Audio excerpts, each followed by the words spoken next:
사도신경하심으로 신앙 고백하겠습니다. 전능하사 천지를 만드신 하나님 아버지를 내가 믿사오며 그 외아들 우리 주 예수 그리스도를 믿사오니 이는 성령으로 잉태하사 동정녀 마리아에게 나시고 본디오 빌라도에게 고난을 받으사 십자가에 못 박혀 죽으시고 장사한 지 사흘 만에 죽은 자 가운데서 다시 살아나시며 하늘에 오르사 전능하신 하나님 우편에 앉아 계시다가 저리로서 산자와 죽은 자를 심판하러 오시리라.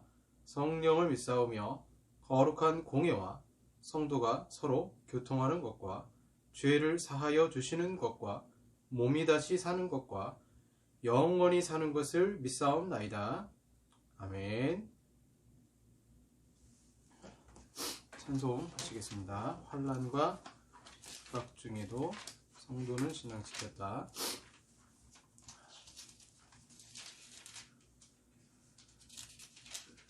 336장 환난과 핍박 중에도 찬송합니다.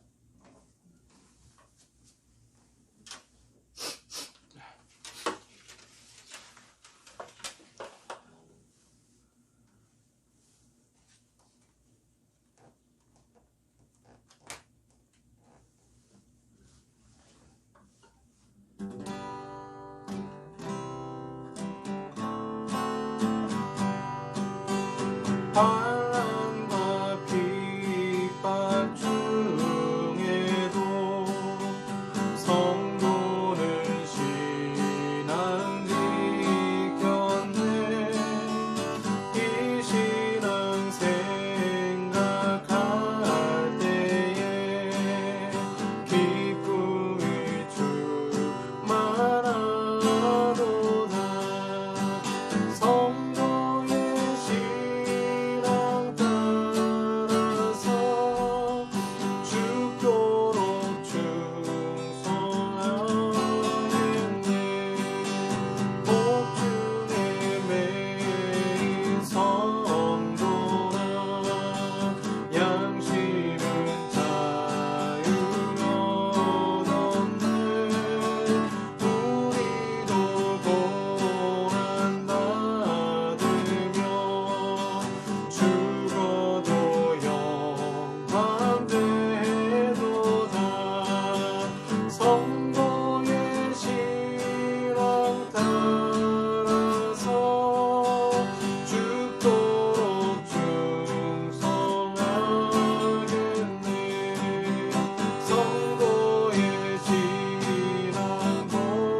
기도하겠습니다.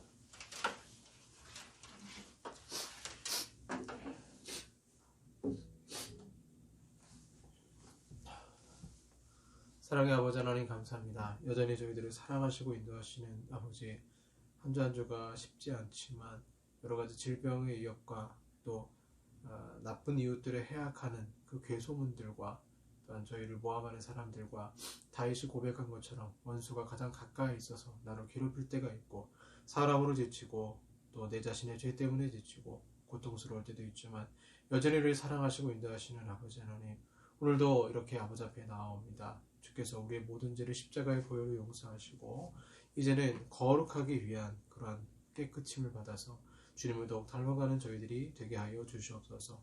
오늘도 아버지의 말씀을 쫓아서 하나님 말씀을 따라서 살아가기를 원합니다.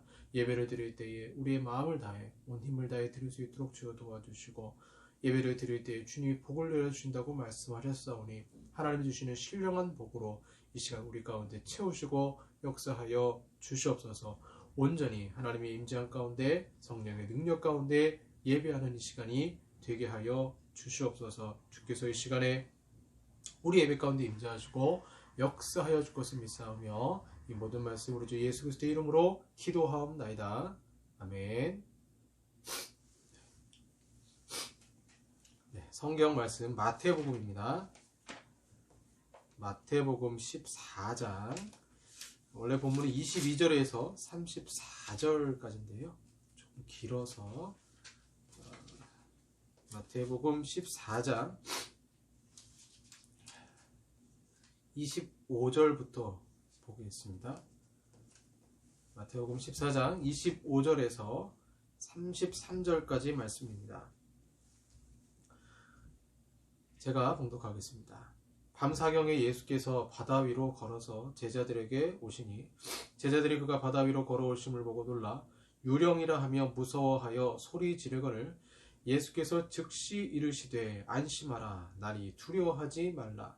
베드로가 대답하여 이르되 주여 만일 주님이시거든 나를 명하사 물 위로 오라 하소서 하니 오라 하시니 베드로가 배에서 내려 물 위로 걸어서 예수께로 가되 바람을 보고 무서워 빠져가는지라. 소리질러 이르되 주여 나를 구원하소서 하니 예수께서 즉시 손을 내밀어 그를 붙잡으시며 이르시되 믿음이 작은 자여 왜 의심하였느냐 하시고 배에 함께 오르매 바람이 그치는지라. 배에 있는 사람들이 예수께 절하며 이르되 진실로 하나님의 아들이로소이다 하더라. 아멘. 네, 오늘은 신뢰라는 제목으로 말씀 전하도록 하겠습니다. 신뢰라는 제목으로 말씀 전하도록 하겠습니다. 사이 좋은 황소 3마리가 있었습니다. 이들은 언제나 함께 모여서 풀을 뜯어먹으며 평화로운 나날을 보냈습니다. 얼마나 사이가 좋은지 이 황소 3마리는 결코 떨어지지 않으려고 했습니다. 그러나 그 주변에는 황소를 먹잇감으로 노리고 있는 사자 한 마리가 맴돌며 잡아먹을 기회를 호시탐탐 노리고 있었습니다. 하지만 황소들은 항상 3마리가 함께 있었기 때문에 사자가 쉽게 공격할 수 없었습니다. 그래서 사자는 황소를 개별적으로 만나서 3마리의 황소를 서로 이간질했죠. 서로를 의심하고 질투하기 시작한 황소들은 결국 사이가 멀어져 떨어지게 되었고 그것을 지켜본 사자는 홀로 먹이를 먹고 있는 황소를 공격하여 편안하게 사냥할 수 있었다고 합니다. 신뢰란 뭐냐? 신뢰가 참 어려운 것 같아요. 서로 쌓기는 어렵지만 또한 깨지는 건 한순간이잖아요. 신뢰라는 것은요, 미래에 대해서, 저 사람과 나와의 관계의 미래에 대해서 저 사람이 나에게 미래의 어떤 일에 좋은 영향력을 끼칠 것이다라는 것을 믿는 거죠. 그러니까 믿기 때문에 예를 들어서 주식 투자를 한다고 생각해 보세요. 은행에 돈을 맡긴다고 생각해 보세요.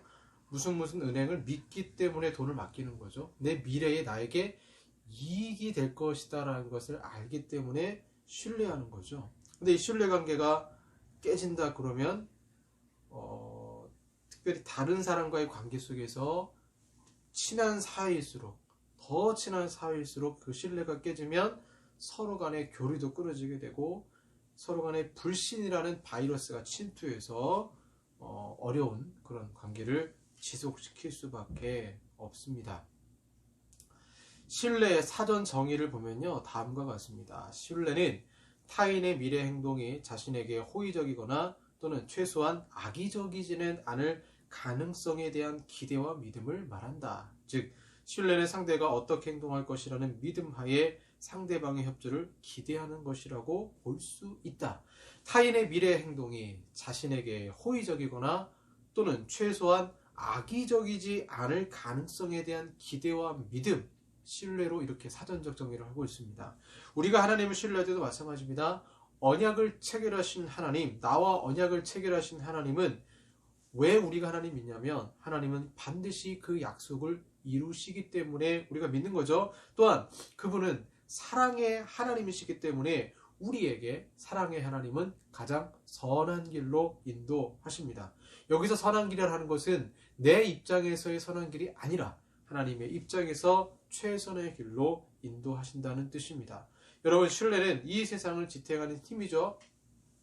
운전을 하다 보면 좌회전 신호가 들어올 때 내가 이 좌회전 깜빡이를 켜고 엑셀레이터를 밟을 수 있는 건 직진 차량이 빨간색 신호를 보고 운전하지 않을 것이다 라는 것을 신뢰하기 때문에 그런 거죠.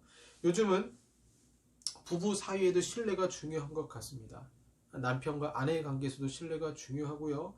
젊은 부부들이 요즘엔 집을 살면 공동명의를 하죠. 공동명의에 정말 신뢰해야 가능하지 않을까요? 서로 믿어주지 않는다면 아내는 남편을 의심하고 의구증으로 이어지고 남편도 의처증으로 이어집니다. 제가 이제 지하철 일을 하거나 뭐 여러 일을 할 때 이제 돈이 들어오죠. 제 통장에 돈이 들어오면 아내한테 돈을 보냅니다. 그때 이제 뭐라고 보내냐면 스쳐 지나간다. 스쳐 지나간다고 보내요. 가게를 맡길 수 있는 것, 돈을 보낼 수 있다는 건 뭐예요?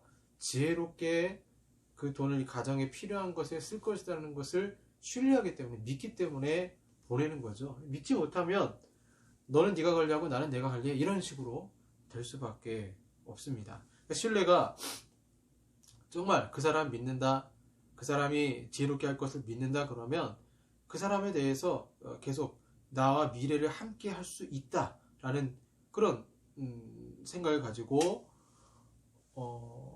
젊은 사람들 같은 경우는 그것이 이제 결혼으로 골인을 하게 되는 거죠.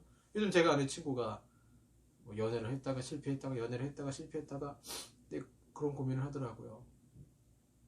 관계가 깊어질수록 그 사람에 대해 단점이 보이게 되고 그 단점을 보게 될 때에 내가 그 사람 때문에 염려하고 또 근심하고 걱정하는 게 때로는 우울증으로 좀 불안장애로 오게 되니까 오히려 더 힘들어지는 것 같아요. 연애하면서 그런 어려움을 얘기를 하더라고요. 그러니까 이 신뢰라는 것, 사람과의 관계에서 신뢰, 하나님과의 관계에서 신뢰가 1년보다는 2년, 2년보다는 3년에 더욱더 신뢰가 커지는 게 중요하죠. 특별히 신앙의 문제에 있어서도 마찬가지입니다.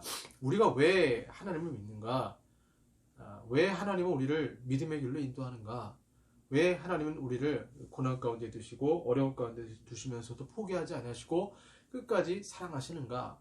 왜 하나님은 우리를 구원으로 불러주셨는가? 앤드류 머레이가 말한 것처럼 우리를 부르신 목적은 단 하나예요. 하나님을 신뢰하라는 것입니다. 더욱더 하나님과 신뢰의 관계를 쌓으라는 거죠. 오늘은 말씀을 통해서 왜 신뢰가 성숙의 문인지를 말씀드리겠습니다. 자, 예수님은요, 오병이의 기적을 통해 그 마태복음 전장을 보시면 남자만 5,000명, 그러니까 15,000명이죠. 사람들을 먹이셨어요. 먹을 것을 주시고 설교도 하셨습니다. 왜 예수님 오병이의 기적을 일으키셨을까요? 모세의 만나, 저 하늘의 만나, 그 하늘의 만나가 이 땅에 오신 거죠. 요한복음에 보면 이 땅에 오셔서 생명의 양식이 되어서 사람의 생사화복을 주관하시는 그 하나님께서 이제 영의 양식을 주시겠다라고 했을 때 하나님의 말로, 예수 그리스도야말로 진정한 창조주 하나님이었다는 것을 증명하기 위한 책이 마태복음이에요. 그래서 마태복음은 구약의 많은 부분을 인용을 하고 또 다른 모세로서의 예수님의 그런 모습들, 오병의 기적이라든가 이런 것들이 나타나게 되어 있죠. 이런 생명의 떡이 되시는, 말씀하시는 예수님은 인간의 가장 기본적인 욕구인 생존 욕구를 이루시는 분이며 영혼의 양식도 주시는 분입니다. 이를 통해 예수님은 믿을 만한 분, 반드시 믿어야 할 분으로 그분을 신뢰할 것을 말씀하고 있습니다. 왜 예수님은 기적을 일으키시느냐? 그 중에 가장 중요한 목적 중에 하나가요, 제자들을 위해서였어요. 예수님의 제자들이 보는 앞에서 병자를 고치시고요, 제자들이 보는 앞에서 변화산에서 자신의 변화된 모습 보여주셨고요, 제자들 앞에서 죽은 자도 살리셨어요. 왜 예수님이 제자들 앞에서 기적을 일으켰느냐? 말씀하시는 거예요. 너 나 믿을래? 계속 나를 신뢰할 수 있겠느냐? 깊은 믿음으로 들어갈 수 있겠느냐? 여러분, 우리가 신앙생활을 하는 이유는 하나님을 신뢰하는 법을 배우기 위함입니다.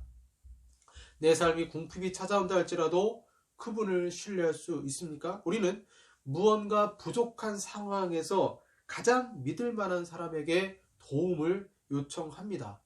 여러분이 가장 힘들 때 그분을 찾는다는 것은 우리가 가장 힘들 때 그분을 찾는다는 것은 어느 정도 하나님을 내가 내 인생에서 신뢰한다는 증거가 되는 거죠. 그러니까 기도한다는 것 자체가 나는 하나님을 신뢰합니다라는 믿음의 표시죠. 그러나 하나님을 신뢰하지 않는 사람은 자신의 주먹, 인생, 자기 힘을 믿기 때문에 뭐 기도할 필요가 없는 거죠. 오늘 본문의 유대인들은 하루 평균 2시간 정도 기도를 했다고 합니다. 예수님은 2시간이 아니라 굉장히 필요에 따라서 많은 시간을 하나님과 교제하며 기도하셨습니다. 22절에 예수님은 제자들에게 배를 타고 건너가라고 하시고는 무리를 보내셨습니다. 23절에 무리를 보내신 후에 예수님은 기도하러 산에 따로 올라가셨습니다. 그때의 시각을 성경은 저물매라고 표현하고 있어요. 23절 보시면 무리를 보내신 후에 기도하러 따로 산에 올라가시니라. 저물매, 거기 혼자 계시더니, 그러니까 저물매 오후 6시 정도를 가리킵니다. 자, 예수님은 산에서 기도하셨고 같은 시각 제자들은 뭐 하고 있었냐면 24절 말씀 보시면 호수 중간쯤에 와서 이렇게 나오고 있어요. 배가 이미 육지에서 술이나 떠나서 바람이 거스름으로 물결로 말미암아 고난을 당하더라. 그러니까 예수님은 기도하러 산에 올라가셨고 제자들은 배가 이제 호수 중간쯤 있어서 갑자기 풍랑이 일어나 봐요. 그래서 물결로 거스름으로 말미암아 큰 고난 가운데 있는 것을 보게 됩니다. 그리고 25절에 밤 사경에 예수님이 물 위로 걸어오셨다고 말하죠. 그러니까 밤 사경은 새벽 3시에서 6시 사이니까 현대인의 성경은 새벽 4시로 번역했어요. 그러니까 예수님은 오늘 본문 보시면 오후 6시부터 새벽 3시까지 적어도 8시간 이상을 기도하셨어요. 반대로 예수님이 기도하는 8시간 동안 제자들은 뭘 하고 있었냐면 힘겹게 노를 저으며 살려고 발버둥 치고 있습니다. 제자들은 지금 이미 녹초가 되고 말았어요. 그러면 제자들은 지금 뭘 해야 될까요? 기도해야죠. 저 바다 한가운데에서 풍랑을 만나서 죽게 생겼다면 뭘 해야 될까요? 당장 밀려 들어오는 그 파도 앞에서 그 물살 앞에서 살려고 발버둥 치다가 녹초가 돼버리고 다 포기한 상태에서 하나님이 우리에게 원하시는 것은 뭐냐면 너 나 신뢰하니 기도의 문으로 들어오라는 것입니다. 여러분 어선을 타고 파도치는 바다를 항해해 보셨나요? 해군을 제대한 교회 청년과 대화를 나눈 적이 있습니다. 제가 군생활에서 무엇이 가장 힘들었냐고 물었더니 그 친구가 하는 말이 목사님 파도가 너울 치는 곳에서 잠을 자고 밥을 먹는데 배멀미가 가장 힘들었습니다. 때로는 3개월 넘도록 육지를 밟아보지 못할 때 정말 죽고 싶은 심정이었습니다. 라고 하더라고요. 배멀미 힘들죠? 제자들은 지금 배멀미뿐 아니라 힘겹게 노를 저으며 사투를 벌이고 있습니다. 그럼 무슨 기운이 있겠습니까? 자, 그러면 예수님은 기도하는 동안 제자들이 힘겹게 노를 저으며 고통 가운데 있는 것을 모르실까요? 아세요. 예수님은 기도하는 동안에도 제자들이 어떤 형편에 처해 있는지 다 알고 계셨습니다. 그리고 일부러 새벽 4시에 나타나신 거예요. 그럼 예수님 왜 이렇게 늦게 오셨을까요? 이유는 단 하나입니다. 제자들의 믿음을 강하게 만들기 위해서입니다. 예수님이 어떤 분인지를 알리기 위해서입니다. 제자들도 녹초가 되었고 베드로 또한 오늘 본문에 녹초가 되었습니다. 예수님은 물 위를 걸어오십니다. 제자들은 너무나 힘든 나머지 정신이 몽롱한 상태에서 예수님을 보고 유령이라고 소리 질렀습니다. 왜 예수님 물 위를 걸으셨느냐? 창세기 1장 2절에 성령 하나님께서 이 세상을 만드실 때에 카오스 상태에 있는 혼돈과 질서의 무질서한 그 상태를 질서를 잡기 위해서 수면 위를 운행하시더라 이렇게 나오잖아요. 수면 위를 운행하시는 것처럼 창조주의 특권이 뭐냐? 창조주는 물 위를 걸어요. 물 위를 걸어요. 그러니까 예수님이 물 위를 걸으셨다. 이 말은 예수님은 창조주 하나님이시다. 그러니까 마태복음에 예수님이 제자들에게 물 위를 걸으셔서 나타나신 것은 내가 하나님이다라는 것을 증명하기 위해서 이렇게 자연의 섭리를 거스르며 나타나신 것이죠. 자, 그때 오늘 우리가 주목할 것은 갑자기 베드로가 튀어나와요. 이렇게 말합니다. 주여, 만일 주님이시거든 나를 명하사 물 위로 오라 하소서. 아주 당돌한 질문 아닙니까? 저는 본문을 보면서 도대체 베드로는 어디서 저런 에너지가 나오는지 대단하다라는 생각이 들어요. 녹초가 된 상황에서 물 위를 걷겠다라는 것 결코 쉬운 게 아니죠. 녹초가 된 상황에서 아무도 튀어나오지 않는데 물 위를 걷겠다라고 합니다. 야간에 일을 하다 보면요, 일을 잘하는 사람들이 있어요. 그 일 잘하는 사람이 여러 가지 의미가 있겠는데, 어떨 때 일을 잘하는 사람이냐면 다 지쳐 있어요. 힘들잖아요. 그러니까 심야 일을 하는 게 쉬운 게 아닌데, 다 이제 기운에, 어제도 제가 이제 선을 끌었습니다. 전기선을 한 1km 정도 끌었어요. 1km 정도 되는 긴 선을 여러 사람들이 같이 힘을 모아서 진짜 한 2시간 동안 그 줄다리기 하는 것처럼 으쌰으쌰 해가지고 선을 끄는데, 진짜 막 팔이 떨어져 나가는 것 같아요. 포기하려고 할 때, 다 이제 포기하고 너무 힘들어서 지칠 때, 그때 한 사람이 구호를 외치면서 다시 하자 하고 하면 다시 또 막 땡기는 거예요. 그러니까 우리는 이제 베드로가 물에 빠졌다, 파도를 보면서 바람이 불었을 때에 그 빠져 가는지라 30절에 그게 나오는데, 바람을 보고 무서워서 베드로가 빠졌으니까 베드로를 무조건 비판하는 경향이 있어요. 베드로가 조심성이 없어서 하나님 바라보지 않고 세상 바라봐서 물에 빠지지 않았느냐, 역으로 이렇게 우리가 질문할 수 있죠. 제가 이렇게 질문할 수도 있을 것 같습니다. 그럼 당신은 다 지쳐있을 때 앞장서서 일할 용기라도 있습니까? 없다라는 거예요. 한국 사람들은요, 다 지쳐있으면 나서가지고, 누군가 앞장서가지고 나서가지고 실패하면요 더 조롱합니다. 거봐 저럴 줄 알았어. 그럼 누가 나서래? 그냥 가만히나 있지, 중간이나 가지. 이 군대 문화에 아주 잘못된 거죠. 군대 문화에서도 그냥 뭐 최선을 다하지 말고 줄만 잘 서라, 중간에만 있으면 된다, 이렇게 가르치잖아요. 그러니까 베드로를 딱 볼 때도 한국 문화의 시선으로 볼 때는 실패할 것을 뭐하러 나서냐, 준비성도 없이, 이렇게 나오는 겁니다. 그러나 반대로 생각하면 그런 사람이 있기 때문에 세상의 역사가 바뀌어가는 거고, 그런 사람이 있기 때문에 물 위를 걷는 경험도 하는 것입니다. 베드로가 물에 빠진 것을 우리는 비판해서는 안 됩니다. 배 안에 있는 사람들은 아무런 시도조차 안 한 사람들이에요. 안정성만 추구하는 사람들이에요. 이들은 예수님을 신뢰하지 않고 배를 신뢰했기 때문에 그냥 배 안에 머물렀던 것입니다. 참된 신뢰는 반드시 모험으로 이어질 수밖에 없습니다. 모험을 그친다는 것은 지금 나는 하나님을 신뢰하지 않는다는 믿음 없음을 드러내는 것입니다. 우리가 반드시 물을 걸을 필요는 없지만 새로운 모험은 필요하다고 봅니다. 왜냐하면 내가 시작한 모험이든 하나님이 시작한 모험이든 이를 통해 우리는 하나님을 경험할 수 있기 때문입니다. 그렇다면 여러분, 우리가 신앙이 성숙하기 위해서 모험이 필요하지 않겠습니까? 여기 우리가 평소에 신앙의 성숙을 위한 여러 가지 도구미 프로그램이 있습니다. 만약 예수님이 우리 각자에게 찾아오셔서 이렇게 질문했다고 생각해 보세요. 현재 내가 신앙 성숙을 위한 경건 생활에 무엇이 있냐? 예수님 나에게 물었어요. 종이에 적어봅니다. 한 줄씩 적어나갑니다. 성경 암송도 하고요, 성경 읽기도 하고요, 필사도 하고요, 찬양, 예배, 큐티, 기도, 제자 훈련 많이 적어요. 예수님은 빨간 펜을 들고 성숙과 관련이 없는 것을 지워나가십니다. 성경 암송 X, 성경 읽기 X, 필사 X. 종이를 보니까 내가 아는 모든 경건 생활에 예수님이 다 X 표시를 하시는 거예요. 충격이죠? 그럼 여러분, 정말 성경, 암송, 필사, 찬양, 예배, 큐티, 기도, 제자 훈련이 필요 없는 것일까요? 아닙니다. 은혜의 방편으로 칼빈도 인정한 것이 굉장히 많아요.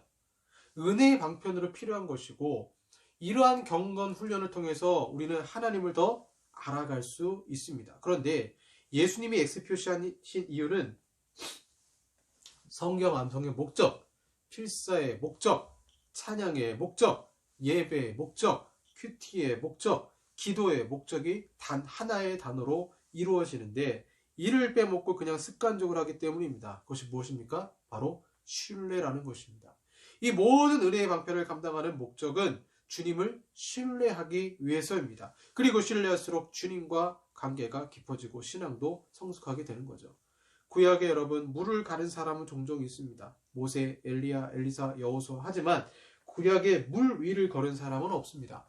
창세기에 성령님께서 수면 위를 운행하셨고, 신약에 예수님이 물 위를 걸었습니다. 그리고 또 한 사람, 구약에 그 누구도 해내지 못한 것들을 오늘 베드로가 물 위를 걸었습니다.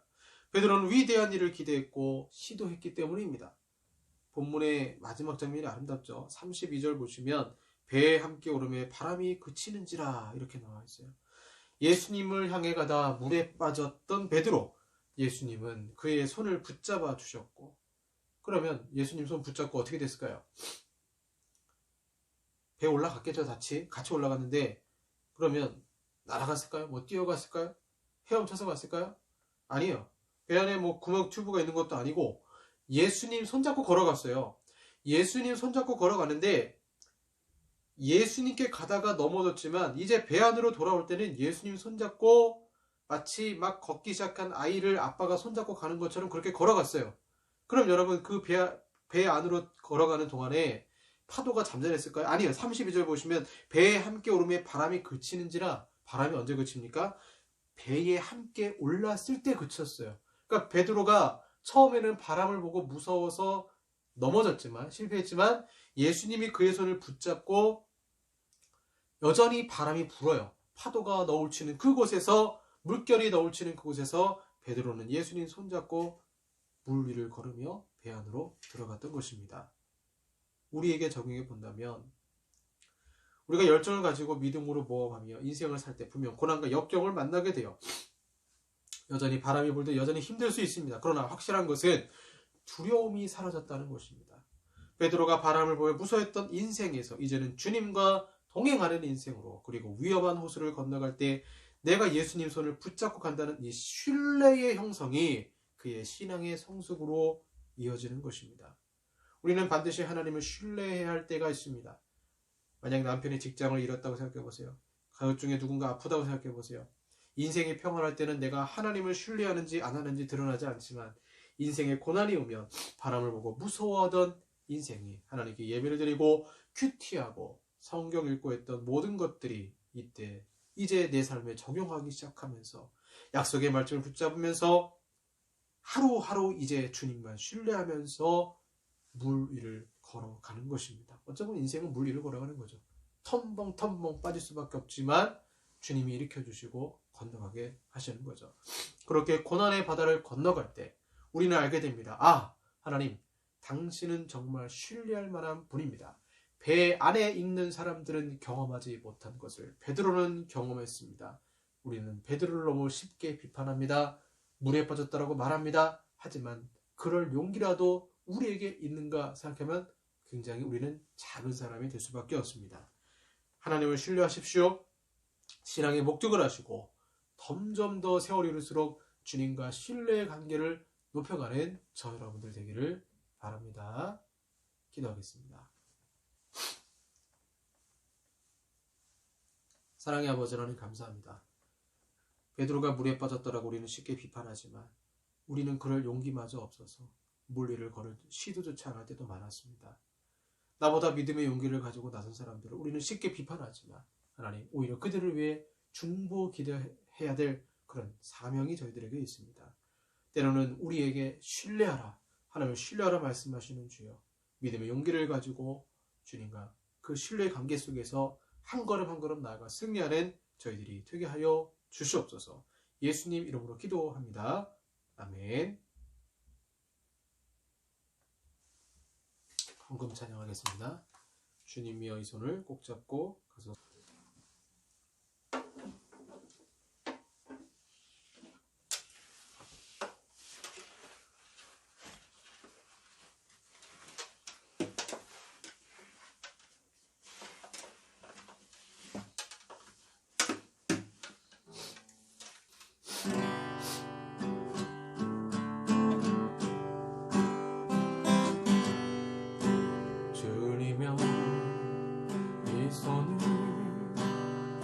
잡고 가소서.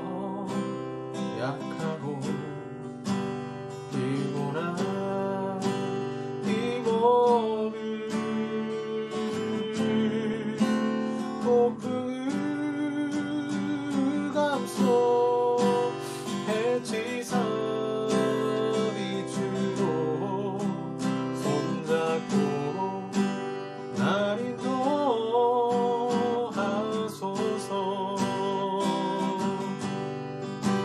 주님여 이 손을 꼭 잡고 가소서. 약하고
기도하겠습니다. 사랑의 아버지 하나님 감사합니다. 선한 목자 되셔서 우리의 인생을 주관하시고 역사하시는 주님을 믿습니다. 오늘도 아버지 앞에 귀한 예물 드립니다. 때로는 인생의 실패고 어려움도 있었지만 하나님 복을 주시고 생명의 꼴로 인도하신 주여 감사하며 아버지 앞에 예물 드리오니 드리는 손길마다 하나님께서 오병의 축복으로 더해주시고 또한 영의 양식을 늘 풍성케 하시며 힘들고 어려울 때마다 주님 채우시고 또한 건강 지켜주셔서 또 한 주 동안 아버지 앞에 영광 돌리며 승리하게 하여 주시옵소서. 지금은 우리 구주 예수 그리스도의 은혜와 성부 하나님의 사랑하심과 성령 하나님의 교제 교통 역사하심이 믿음의 도약으로 신뢰하며 나가기 원하는 우리 사랑하는 성도들과 한국 교회 위에 영원토록 함께 있을지어다. 아멘.